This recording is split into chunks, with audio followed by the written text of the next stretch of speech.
Hi friends, ఇది వచ్చేసరికి Samsung top load washing machine. దీని ప్రాబ్లం వచ్చేసరికి మనకి మిషన్ అనేది ఆన్ చేస్తే మనకి మిషన్ అంతా ఆన్ అవుతుంది, బట్ వాటర్ అనేది తీసుకోవడం లేదు. ఇది దీని ప్రాబ్లం.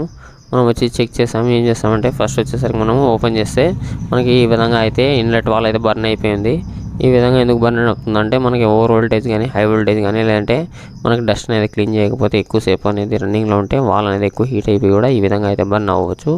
కాబట్టి ఈ విధంగా మనం చెక్ చేసాము. చెక్ చేసిన తర్వాత ఓన్లీ మనకు వాల్ అనేది పోయి ఉంటే మనము వాల్ అనేది చేంజ్ చేయవచ్చు. బట్ ఇప్పుడు ఒకసారి వాల్ అనేది వేసినా ఒకసారి పని చేయదు. ఎందుకంటే మనకు అలా వాల్ అనేది బర్న్ అయినప్పుడు మనకి పీసీబీ నుంచి అవుట్పుట్ అంటే ఇన్లెట్ వాల్కి వచ్చే అవుట్పుట్ కూడా ఒకసారి అయితే కట్ అయిపోయి ఉంటుంది. కాబట్టి అది చెక్ చేసుకుని అయితే ఇన్లెట్ వాల్ వేస్తేనే పని చేస్తుంది. అందుకని మనం ఏం చేస్తామంటే వోల్టేజ్ మీటర్ పెట్టి ఆన్ చేసి ఇన్లెట్ వాల్కి యొక్క కనెక్షన్ అనేది వస్తుందా అది చెక్ చేస్తే మనకి వోల్టేజ్ అనేది రావడం లేదు. అంటే మనకి పీసీబీలో కూడా ప్రాబ్లం వచ్చేసింది. కాబట్టి మనం కొత్త వాల్ వేసినా కూడా పని చేయదు.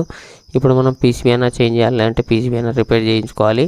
కానీ మనకి కంపెనీ ద్వారా చెక్ చేసేటప్పుడు అయితే ఖచ్చితంగా అయితే పీసీబీ మాత్రమే రీప్లేస్ చేస్తాము, రిపేర్ అయితే అవ్వదు. ఓకే ఫ్రెండ్స్, ఇలాంటి మరిన్ని ఇన్ఫర్మేషన్ వీడియోస్ మీకు కావాలంటే మన ఛానల్ అయితే సబ్స్క్రైబ్ చేసుకుని వీడియో నచ్చితే లైక్